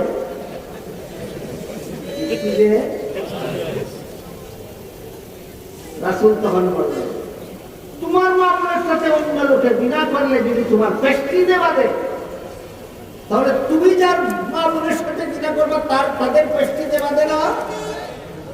তখন লোকটা বলে, ঠিকই তো, আমি তো এত গভীরভাবে চিন্তা করিনি আগে। হুজুর, আপনার কথা বুঝতে পেরেছি। আমি আমার মা বোনের সাথে অন্য লোকে জিনা করলে যেমন আমার পেশটিতে বাঁধে, তেমনি ভাবে অন্য লোকের মা বোনের সাথে জিনা করলে তারও পেশটিতে বাঁধে। বুঝতে পেরেছি, উপলব্ধি করতে পেরেছি। রাসূল কথা দিলাম, জিনা আর কোনোদিন করব না। এই লোকটা পরবর্তী জীবনে বলে, অন্য লোকের মা বোনের সাথে জিনা করলে যেভাবে তার পেশটিতে বাঁধে, মান ইজ্জতে আঘাত হয়, ঠিক তেমনি ভাবে অন্য লোকের মা বোনকে বেপরদা অবস্থায় দেখলেও তার মান ইজ্জতে আঘাত হয়। রাসূলের সরাসরি ছাত্র যা শিখেছিল, বর্তমান সমাজের ৯৯ জন মুসলমান তা জানেই না। কি শিখেছিল? অন্য লোকের মা বোনকে বেপরদা অবস্থায় দেখলেও তার মান ইজ্জতে আঘাত হয়। এই কারণে রাসূল এই কথা যেদিন বলেছিলেন, এরপর থেকে আজ পর্যন্ত আমি কোন মহিলাকে নুনুপ দৃষ্টিতে দেখিনি, কোন মহিলাকে নুনুপ দৃষ্টিতে দেখিনি। হাদিস শরীফে রাসূল করিম সাল্লাল্লাহু আলাইহি ওয়াসাল্লাম বলেন, লাআনাল্লাহুন নাযিরা ওয়াল মানযুরা ইলাইহি, যে পুরুষ ইচ্ছাকৃতভাবে ভিন্ন কোন মহিলাকে দেখে তার উপর যেভাবে আল্লাহর লানত, যে মহিলা বেপরদা হয়ে পথে ঘাটে ঘোরাফেরা করে রাস্তার পুরুষ পালকে দেখার সুযোগ দেয়, তাদের উপরও আল্লাহর লানত। জগৎ শ্রেষ্ঠ শিক্ষকের এই শিক্ষা ইনডাইরেক্ট ছাত্রদের মধ্যে চালু আছে না বন্ধ হয়ে গেছে? কিভাবে আমি সেটা জাগ্রত করব? কিভাবে বুঝাই? ওই শিক্ষকের সরাসরি ছাত্ররা বলেছিল যে অন্য লোকের মা বোনকে নুনুপ দৃষ্টিতে দেখলেও তো তার পেশটিতে বাঁধে। এই কথাটা বর্তমান দুনিয়ার মুসলমান উম্মতকে কিভাবে শিক্ষা দেওয়া যায়? আমি শুধু একটি উদাহরণ তুলে ধরার মাধ্যমে প্রসঙ্গটা সমাপ্ত করেছি। ধরুন আপনার যুবতী স্ত্রী বেপরদা অবস্থায় সাজগুজ করে, হাজার হাজার টাকার পোশাক পরে, লক্ষ লক্ষ টাকার দেওয়ার গয়না পরে শহরের রাস্তায় গলিতে গলিতে ঘোরাতে লাগে। এমত অবস্থায় রাস্তার গলিতে চলন্ত কোন পুরুষ তার দিকে তাকায় না। সুদৃষ্টিতে না কুদৃষ্টিতে? শুধু রাস্তার প্রতিক্রিয়াই তাকায় না, রিক্সার ড্রাইভারেরাও, শুধু রিক্সার ড্রাইভারেরাও রাস্তার পাশে বসে যে সমস্ত চিরার জুতা সেলাই করে আপনাদের চিরা জুতা, তারাও কি আপনার এই ওয়াইফের দিকে তাকায়? নজরে না কুনজরে? সেই দৃশ্যটা আপনি যদি উপস্থিত থেকে দেখতেন তাহলে কেমন ভাবতেন আপনার পেশটিদের কি অবস্থা? পেশটির তাকে না দেয় তারাই বুঝে যাদের প্রেস্টিজ আসলে আছে। যাদের প্রেস্টিজ বলতে কোনো ঘোরার দিন নাই, এরা তাকে কেমনে তাও বুঝে না, যায় কেমনে তাও বুঝে না।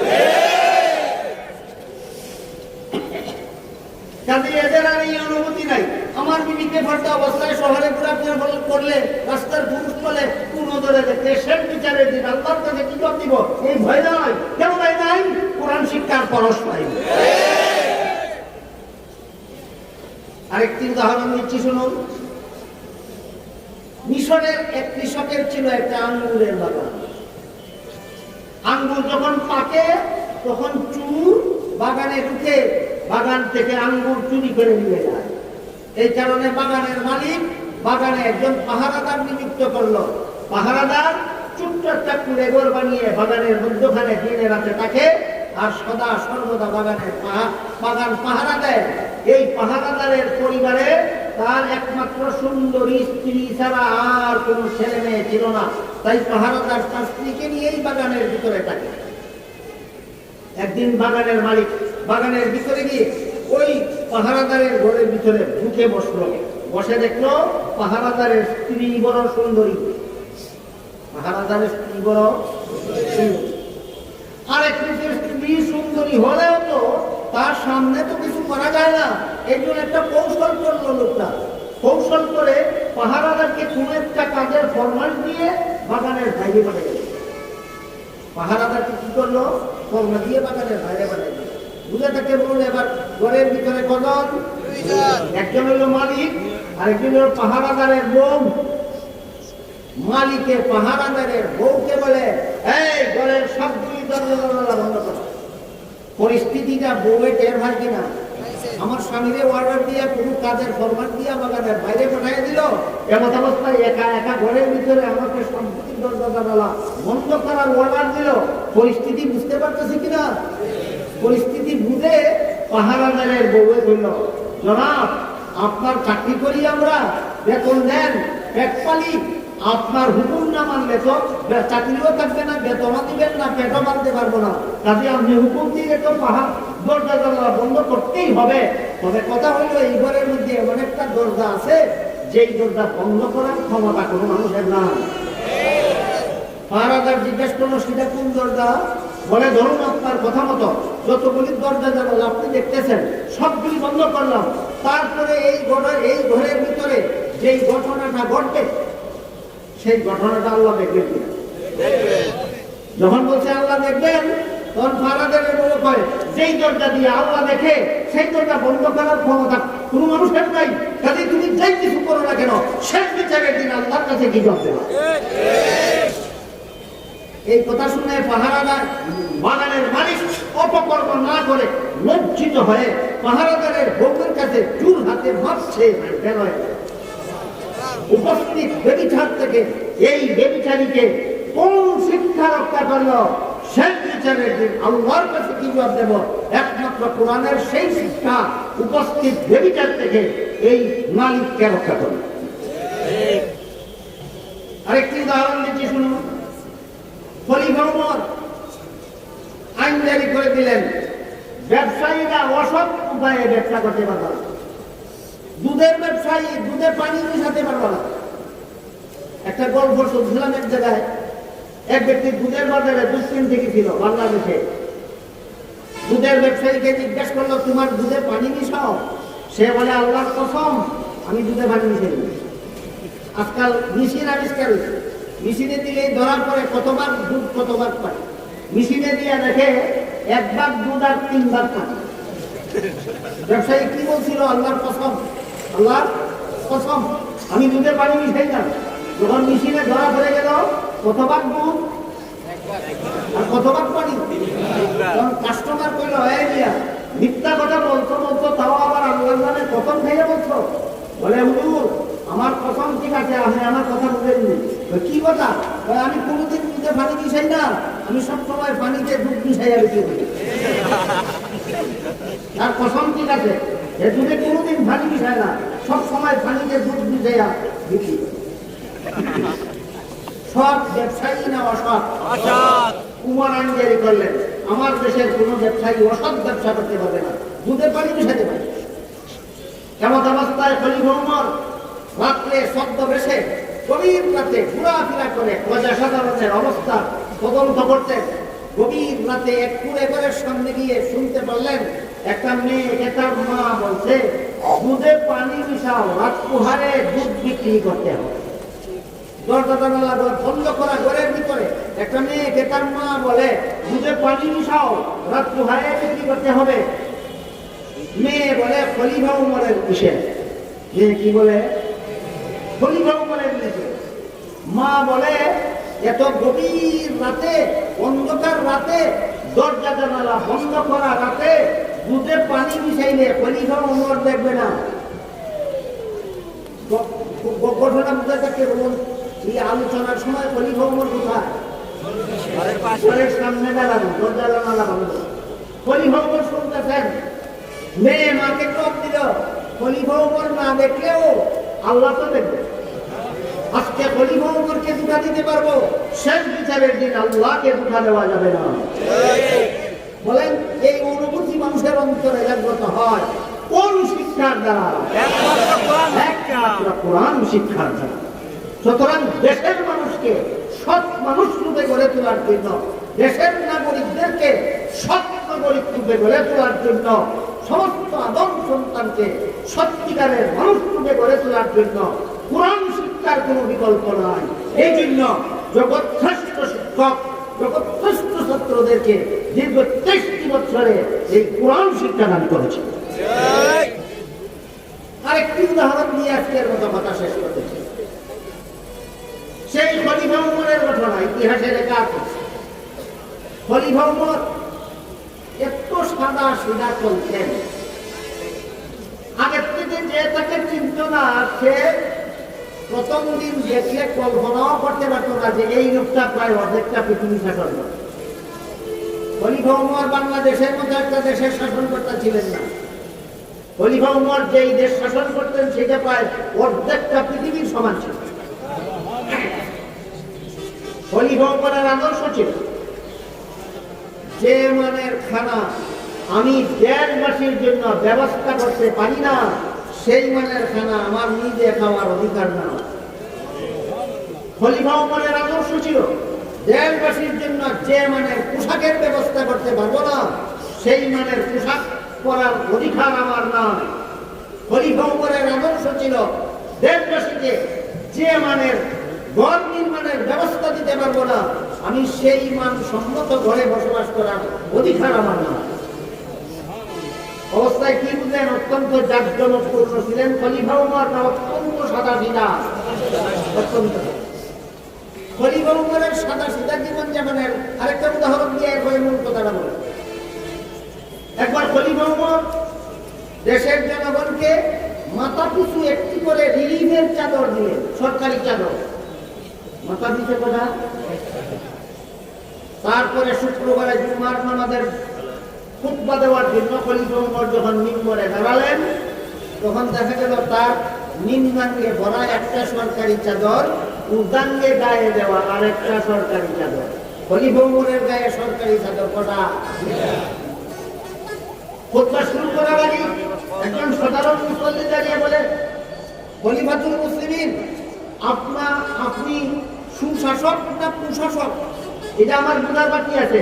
না বোঝা পর্যন্ত আপনার খুব বড় শুনবো না, আপনার পিছনে জুম্মার নামাজ হবে না। আপনি সুশাসক না কুশাসক? আমার বোঝার বাকি আছে। খলিফা ওমর খুতবা বন্ধ করে বললেন, খুতবা পরে বলবো, আগে বলে তোমার অভিযোগ কি? লোকটা মুসল্লি বলে, আমাদের কি আপনি মাথা পিছু একটি করে চাদর দিয়েছেন, আর আপনার গায়ে দুটি সরকারি চাদর পরিধান করেছেন, অধিকার পাইলেন কোথায়? খলিফা ওমরের আদর্শ বিরোধী কাজ হইল কিনা? যে পরিমাণ কাপড় আমার জনগণকে দিতে পারি না, সেই পরিমাণ কাপড় আমি করতে পারি না। অথচ দেখা গেল জনগণকে মাথা পিছিয়ে একটি করে সরকারি চাদর, আর সরকারের গায়ে দুইটা চাদর। মুসল্লি দাঁড়ায় করে, আপনি সুশাসক না কুশাসক? আমাদেরকে একটি চাদর দিলেন সরকারি, আর আপনি দিলেন দুইটি চাদর সরকারি। এই দুইটা সরকারি চাদর পরার অধিকার পেলেন কোথায়? খলিফা ওমর বলেন, তোমার প্রশ্নের জন্য তোমাকে ধন্যবাদ। তোমার প্রশ্নের জন্য তোমাকে ধন্যবাদ। বর্তমান দুনিয়ার কোন সরকার প্রধানকে যদি কোনো সাধারণ নাগরিক বলে এই গাড়ি কার পয়সা দিয়ে কিনছো, এই বাড়ি কার পয়সা দিয়ে বানাইছো, তাহলে ধন্যবাদ দিবে না ধন্যবাদ দিবে? ধন্যবাদ দিবে না, ধন্যবাদ দিবে। কিন্তু খলিফা ওমর তার নাগরিককে বলেন তোমার প্রশ্নের জন্য তোমাকে ধন্যবাদ। তবে দুঃখিত, আমি তোমার প্রশ্নের জবাবটা আমি দিতে পারবো না, আমার ছেলে আব্দুল্লাহ দেবে। উমরের ছেলের নাম আব্দুল্লাহর কাছে যখন জবাবের দায়িত্ব গেল, আব্দুল্লাহ দাঁড়িয়ে বললেন আমার বাবা যেভাবে তোমাদেরকে একটি করে সরকারি চাদর রিলিফ দিয়েছেন, আমার বাবাও একটি মাত্র সরকারি চাদরই গ্রহণ করেছেন, কিন্তু ঘটনা হলো এই সরকারি রিলিফের চাদরটা ছাড়া আমার বাবার আর কোনো কাপড়ই নেই। নিম্নাঙ্গে পড়লে উর্ধাঙ্গ খালি থাকে, উর্ধাঙ্গে পড়লে নিম্নাঙ্গ খালি থাকে। এমন অবস্থায় তোমাদের নামাজের ইমামতি করতে পারেন না, এই জন্য আমার বাদের চাদরটা আমার বাবাকে দান করেছি, পরে তোমাদের ইমামতি করার জন্য। ঐতিহাসিক ঘটনার মাধ্যমে আমরা কি বুঝতে পারলাম? খলিফা ওমর কি পরিমাণ জাঁকজমকপূর্ণ ছিলেন না অস্বাভাবিক সাদাসিধা। এই অস্বাভাবিক সাদাসিধা লোকটাই মরুভূমির রাস্তা দিয়ে কোথাও যায়, পেটে লাগছে বড় খিদা, সাথে খাওয়ার কিছু নেই। মরুভূমি মানে যেখানে বাড়ি নাই, ঘর নাই, দোকান নাই, খাদ্য নাই, পানীয় নাই, মানুষ নাই, টোটো নাই, এরকম খাওয়ার কেবলে মরুভূমি আরব দেশ।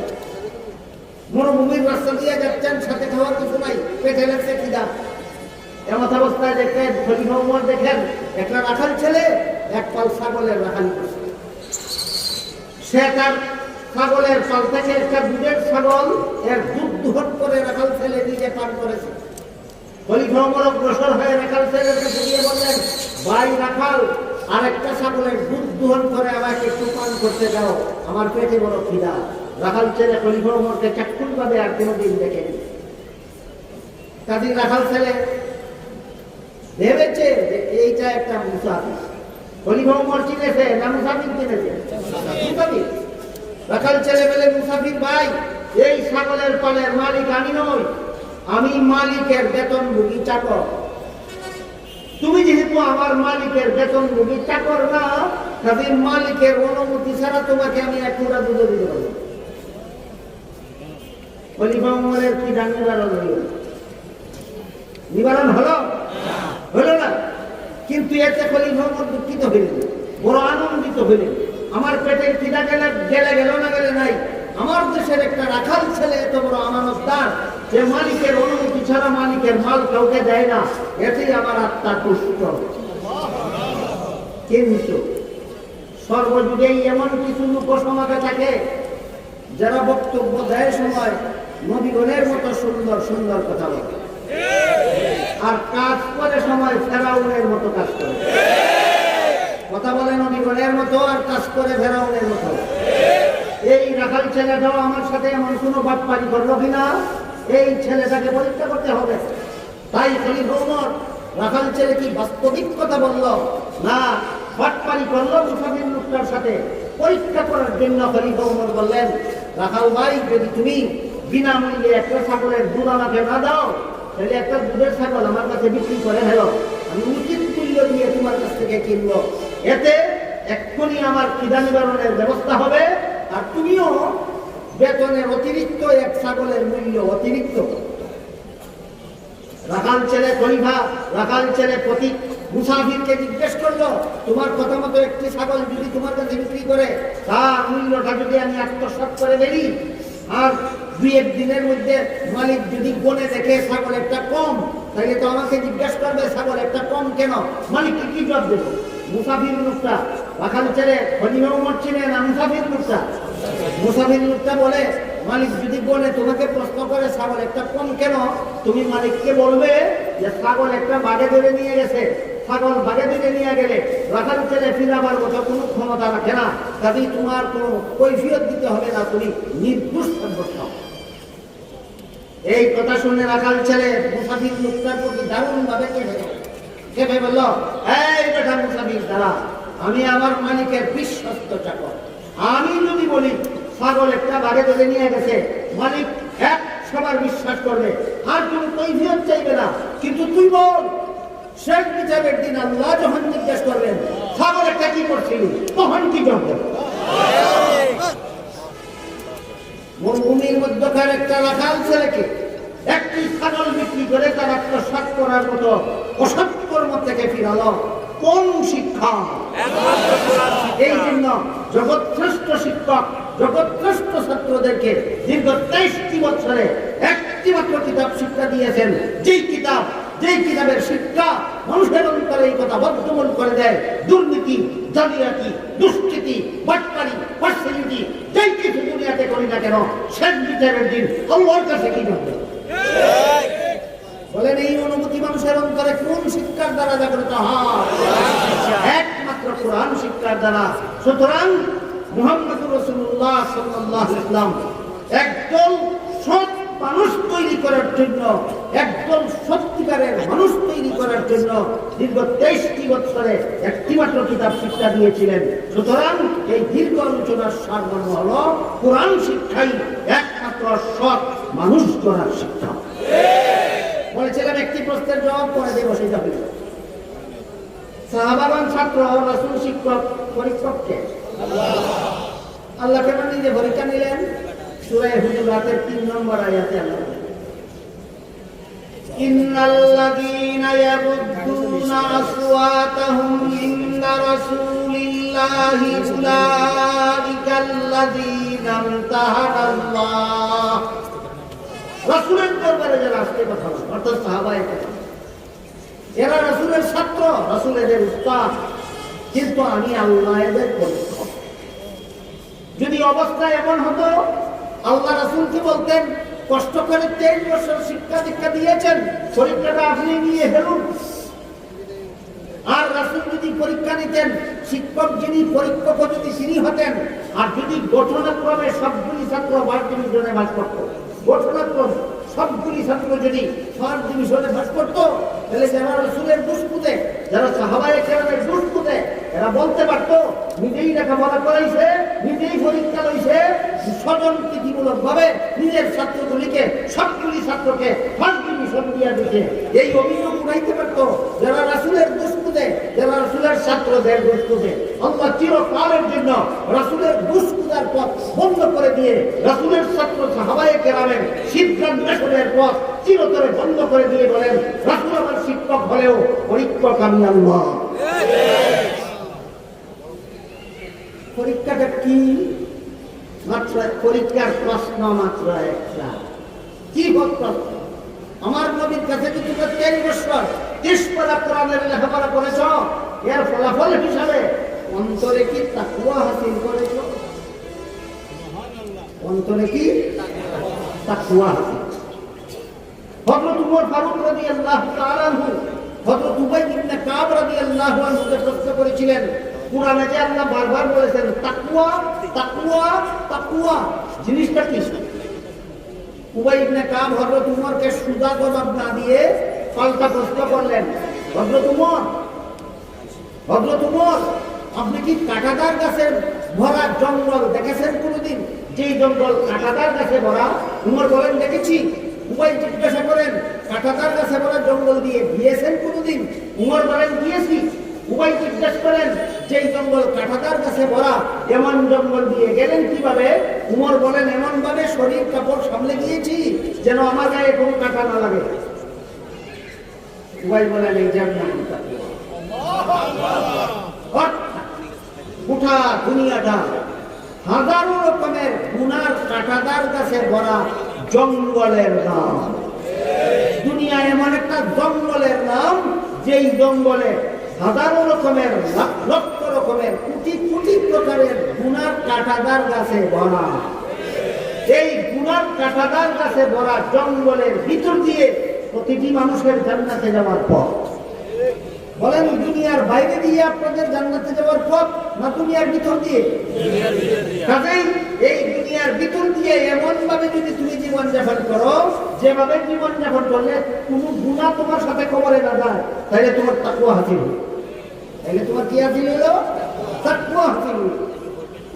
গুনাহমুক্ত জীবন যাপনের নাম তাকওয়ার জীবন। গুণামুক্ত জীবন যাপনের নাম তাকওয়ার জীবন।